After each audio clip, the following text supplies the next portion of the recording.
Hi hello friends, welcome back to my channel. Mid night live updates అయితే చూద్దామండి. చాలా interesting discussion జరిగినాయి after ticket to finale task తర్వాత. విష్ణు చాలా బాగా ఏడ్చిన తర్వాత ఏమైంది, నిఖిల్ ఏం చెప్పాడు, పృథ్వీ ఏం చెప్పాడు, తర్వాత ఈ టాస్క్ గురించి నబీలు ఒక కామెంట్ చేశాడు రోహిణి పైన, ఆర్ట్ బ్యాచ్ పైన. అది ఆ కామెంట్ ఏంటి, సో తర్వాత నిఖిల్కి ప్రేరణకి చాలాసేపు ఆర్గ్యుమెంట్ జరిగింది, ఏ విషయంలో జరిగింది అనేది క్లియర్గా క్లుప్తంగా అయితే తెలుసుకుందాము. నచ్చితే కనుక లైక్ చేసి చూడండి ఫ్రెండ్స్, నాకు ఎంతో యూస్ఫుల్గా ఉంటుంది.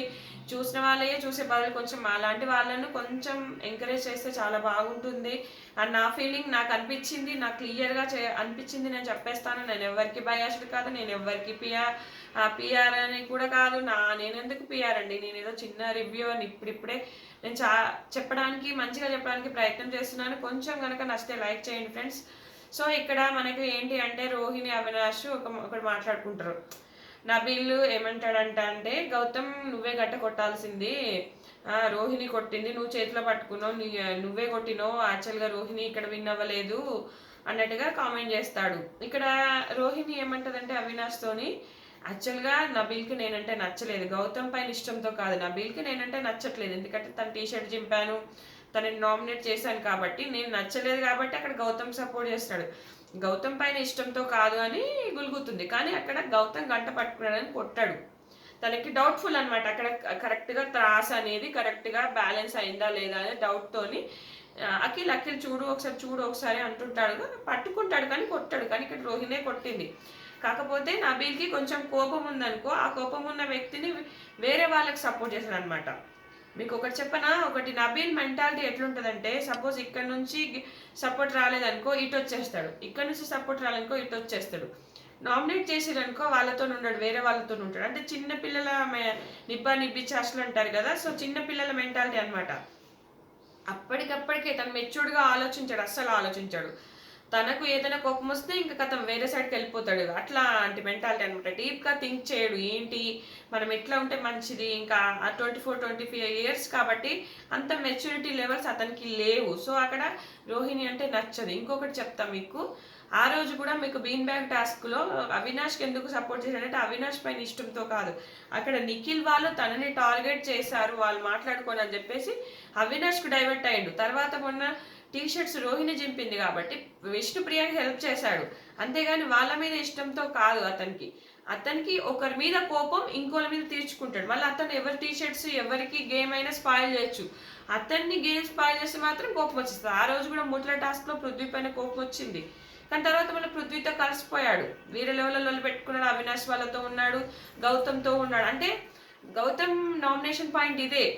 నామినేషన్ కూడా కంప్లైంట్ రాశాడు, నువ్వు ఒక్కొక్క రోజు ఒక్కొక్కరితో ఒక్కోలాగా ఉంటావు అనే దానికి నిదర్శనం ఇది అనమాట. సో మళ్ళీ ఇంకోటి ఏమంటాడు నబీల్, అమ్మో వీళ్ళు కమేడియన్స్ ఎన్నిసార్లు కెమెరాలకు చెప్పుకుంటున్నారో ఏమో, అందుకే వీళ్ళ మీద వచ్చిన వాళ్ళల్లా ఇట్లా చెప్తున్నారు, వచ్చిన వాళ్ళల్లా ఇట్లా చేస్తున్నారు అన్న ఒక ఫీలింగ్ అనమాట.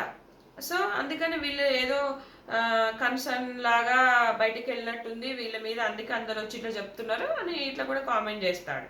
తర్వాత నిఖిల్ కూడా, నిఖిల్ చాలా, నాకు ఇక్కడ అర్థమైంది నిఖిల్కి చాలా పొగరు అని. ఎందుకంటే వాళ్ళనేది నేను ఇంప్రెస్ చేసేది, నాకు టికెట్ ఫినాలే లేకున్నా అవసరం లేదు, నేను డైరెక్ట్ వెళ్ళిపోతా టాప్ 5కి అన్న ఒక ఫీలింగ్ అనమాట. ఇన్ని రోజులు నేను జనాల ఆటం చూసి నన్ను సేవ్ చేసి నాకు ఓటేస్తుడు, వీళ్ళని ఇంప్రెస్ చేయాల్సిన అవసరం నాకు లేదు. ఇదేంటబ్బా ఇంతగానము, అక్కడ ఇంప్రెషన్ కాదు, అక్కడ చెప్తారు వాళ్ళు. పృథ్వీ చెప్తాడు, అట్లా అనుకోవద్దు, జస్ట్ నీలో ఉన్న టాలెంట్, నీలో ఏముంది, వాళ్ళని ఇంప్రెస్ చేయడానికి నీలో నుంచి మాటలు ఏమొస్తాయి, నటన ఏమొస్తుంది, నీలో స్కిల్ ఏముంది, ఇవన్నీ బయటకు రావడానికి, అంతే తప్ప ఆయన వాళ్ళని ఇంప్రెస్ చేసే తప్పేముంది. నువ్వేం తగ్గిపోవు కదా, వాళ్ళని ఇంప్రెస్ చేసినంత మాత్రం నువ్వు తక్కువైపోవు. అక్కడ నువ్వు ఒక బిగ్ బాస్ కంటెస్టెంట్స్గా వచ్చినప్పుడు నీలో అన్నీ ఉండాలి, నీలో అన్ని క్వాలిటీస్ ఉండాలి. ఒక విన్నర్కి ఉండాల్సిన లక్షణాలు ప్రతి ఒక్కటి నీలో ఉండాలి.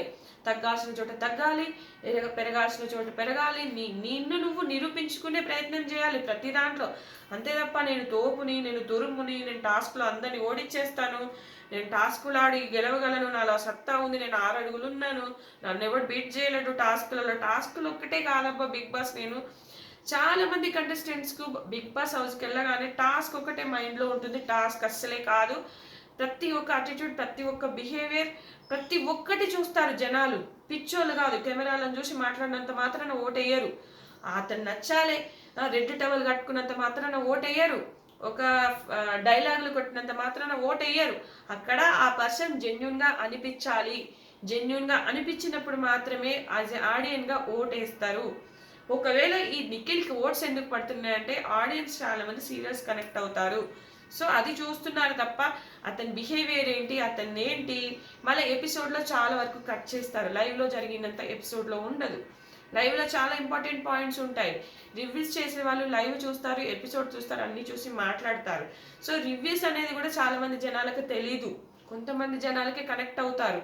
సో ఈ లైవ్ ఫీడ్బ్యాక్ కూడా తెలియక వల్ల కూడా కొంతమంది గుడ్డిగా ఓటేస్తూ ఉంటారు జస్ట్ సీరియల్స్ చూసి, అంతే. ఇక్కడ మంచి విన్నర్, మంచి విన్నింగ్ క్వాలిటీస్ ఉన్న వాళ్ళే అవుతారు. నేను నిఖిల్ గురించి చెప్పాల్సింది ఏంటంటే వాళ్ళనేది ఇంప్రెస్ చేసేది అనుకోవద్దు. ఎవరినైనా నీలో ఉన్న టాలెంట్ని, నీలో ఉన్నదాన్ని బయటకు తీయబ్బా ఏదో ఒక విధంగా తీసారే. నిఖిల్లో ఈ స్కిల్ కూడా ఉందా, అరే నిఖిల్లో ఈ క్వాలిటీ కూడా ఉందా, అరే ఎంత బాగా చేశాడబ్బా అన్నట్టుగా చూస్తారు తప్ప వాళ్ళు నీతోటి కంటెస్టెంట్సే కానీ వాళ్ళు గెస్ట్గా వచ్చారు, వాళ్ళకంటూ ఒక విలువ మీరు ఇవ్వాలి. అది వాళ్ళు మీ ఇంటికి ఒక అతిథిగా వచ్చారు, వచ్చినప్పుడు మన ఫ్రెండ్స్ వస్తారబ్బా, మన ఫ్రెండ్సే కదా, వాళ్ళకి నీళ్ళు ఇచ్చేదేంది, వాళ్ళకి వాటర్ ఇచ్చేదేంది అనుకోవద్దు. వాళ్ళు నీ ఇంటికి అతిథిగా వచ్చారు, నీ ఫ్రెండ్సే కావచ్చు, కానీ వాళ్ళకు కావాల్సినవన్నీ మనం చూసుకునే బాధ్యత అది. అంతే తప్ప నేను తోపుని తురుముని నేను అన్న ఆడిన నాకు అవసరం లేదు. ఇది that is not good quality. ఇది గుడ్ క్వాలిటీ అసలు కానే కాదు నా ఉద్దేశంలో. అది తర్వాత ప్రేరణకి నిఖిల్కి చాలాసేపు డిస్కషన్ జరుగుతుంది. ఏమి అంటే నువ్వు మాతోని ఉండట్లేదు, యష్మి కూడా చాలా బాధపడింది, నువ్వు ఎక్కువ వాళ్ళతోనే ఉంటున్నావు అంటే ప్రేరణని నిఖిల్ నామినేట్ చేసినందుకు ఆమె అడుగుతుంది అనమాట. లేదు మీరు నన్ను కట్ చేయడం వల్ల నేను వాళ్ళతో ఉంటున్నా, ఇప్పుడు యష్మి లేదు కదా, నిఖిల్ ప్రేరణతోని అంటే నువ్వు మాతో ఉండట్లేదు, మా రూమ్లోకి రావట్లేదు అంటే మీరు ఆ రూము నాది, మీది పికాక్ రూము, నాది ఈ రూము, నేను ఇక్కడే ఉంటున్నా, నేను వాళ్ళతోనే ఉంటున్నా. ఇది చాలాసేపు అబ్బా ఒకరినొకరు డిస్కషన్. నువ్వు యష్మిని బయట పోయినాక కూడా అడుగు, మేము ఎంత ఫీల్ అయ్యాము, విష్ణు కూడా చెప్పింది నువ్వు మాతో ఉండట్లేదు అని చెప్పేసి. ఇప్పుడు ఆ అమ్మాయిని పృథ్వీ టార్గెట్ చేసిండబ్బా ప్రేరణని. టార్గెట్ చేసినాక మళ్ళీ పృథ్వీ ఉన్న దగ్గర ఎట్లా కూర్చుంటుంది ప్రేరణ కూడా ఇది గేమ్ ఆలోచిస్తుందేమో, వాళ్ళతో ఉండాలి వీళ్ళతో ఉండాలని ఆలోచిస్తుందేమో చెప్పలేం కదా, అది కూడా పాయింటే. సో వీళ్ళు అంటే ఇష్టం ఉండదు, వాళ్ళు అంటే ఇష్టం ఉండదు, ఆమె గేమ్ ఆమెనే, ఆమె పాయింట్ ఆమెనే. సో ఎక్కడ కన్వీనియంట్ ఉంటే అక్కడ కూర్చొని జోక్స్ చేస్తుంది ఉంటుంది. సో ఇది చాలాసేపు డిస్కషన్ జరిగింది. తర్వాత విష్ణుకి మోటివేషన్ నిఖిల్ చాలా బాగా చెప్పాడు, అదైతే చాలా బాగా అనిపించింది. ఇక్కడ విష్ణుకి అన్యాయం ఏం జరగలేదబ్బా, ఆమె ఏడుస్తుంది కానీ ఆమె ఫస్ట్ నుంచి ఆమెకు గేమ్ స్పిరిట్, విన్నింగ్ స్పిరిట్ లేనప్పుడు ఎవరెందుకు ఇస్తారు, యూనివర్స్ అంటది ఏదో అంటది, పృథ్వీ కోసం ఆడతా అంటది, నా కోసం ఆడ అంటది, ఫ్రెండ్స్ కోసం నిల్చోదు, ఎక్కడ డిఫెండ్ చేయదు, ఎక్కడ ఒక తరపున నిల్చొని మాట్లాడదు, గొడవలు జరుగుతుంటే దూరంగా పోయి ఉంటుంది, తనేదో తనుంటది, తనకి ఇయ్యడం అన్యాయం అంటే అన్యాయం కానే కాదు నా దృష్టిలో, ఎందుకు అన్యాయం అవుతుంది. సో వీళ్ళు పృథ్వీ అయితే నాకు చాలా బాగా అనిపించింది, తన ఫ్రెండ్ ఏడుస్తుంటే దగ్గరికి తీసుకున్నాడు కదా, హక్ చేసుకొని ఓదార్చాడు, అది నాకు సూపర్ అనిపించింది. నిఖిల్ కూడా చాలా దగ్గర తీసుకొని ప్రేరణ, గౌతమ్, తేజ కూడా చాలా ఓదార్చాడు, నాకు ఇస్తారనుకున్నా నీకెందుకు ఇచ్చారో అని అంటాడు. అందరూ అంటారు కానీ అక్కడ వాళ్ళు ఓవరాల్ సీజన్ చూసి ఇచ్చారబ్బా. నిఖిల్ అసలు విష్ణుప్రియ కన్నా ఎఫర్ట్స్ తేజ ఎక్కువ పెట్టాడు, అది చూసారు, అది చూసి చేశారు తప్ప అక్కడ ఏమీ లేదు. అక్కడ అంత బాధపడాల్సిన అవసరం లేదు, తను ఎప్పుడు బాధపడలేదు, అది నేను ఒప్పుకుంటా. కానీ ఎందుకు బాధపడ్డది అనేది అంటే తన కోసం తను ఉన్నానని ఈ రోజు గుర్తుకొచ్చిందా, ఈ రోజు నేను బిగ్ బాస్ గేమ్ లో ఉండాలని నీకు ఈ రోజు గుర్తుకొచ్చిందా? ఒక్కొక్కరిని ఎంత చులకనగా మాట్లాడతావు, గౌతమ్ ఏం ఆడిండు అంటావు, జెన్యున్ సోల్ అంటారు, నవ్వుతుంటది, వెకిల్ చేష్టలు చేస్తూ ఉంటది, ఇవన్నీ జనాలకు కనిపించట్లేదా? లవ్ ఒకటే నాను బిగ్ బాస్కి వచ్చింది, పృథ్వీ చుట్టూ తిరగడమేనా, ఇంకా వేరే గేమ్ లేదా, వేరే ఫ్రెండ్స్ లేరా నీకు? బయట 7 ఏళ్ళుగా తెలుసు వాళ్ళని మొత్తం పూచిక పుల్లని తీసేసినట్టే తీసేస్తున్నావు. ఏం చెప్తాం, పూచిక పుల్లలాగా నువ్వు నా ఫ్రెండే కాదు, నువ్వు నా కొలీగు, నోటికి వచ్చినట్టు మాట్లాడుతుంది. జెన్యున్ అంటారే, ఒకరు ఏదైనా చేస్తుంటే వాళ్ళ గురించి వెనకాల నవ్వుతుంటది, ఇది ఎవరికి కనిపించట్లేదా? ఈ రోజు నువ్వు గేమ్ లో ఉండాలని నీకోసం నువ్వు గుర్తుకొచ్చి ఏడుస్తున్నావా? ఏంటి ఇది? నాకు అసలు ఆ అమ్మాయి ఎందుకు ఏడ్చిందో కూడా నాకు అర్థం కాలేదు.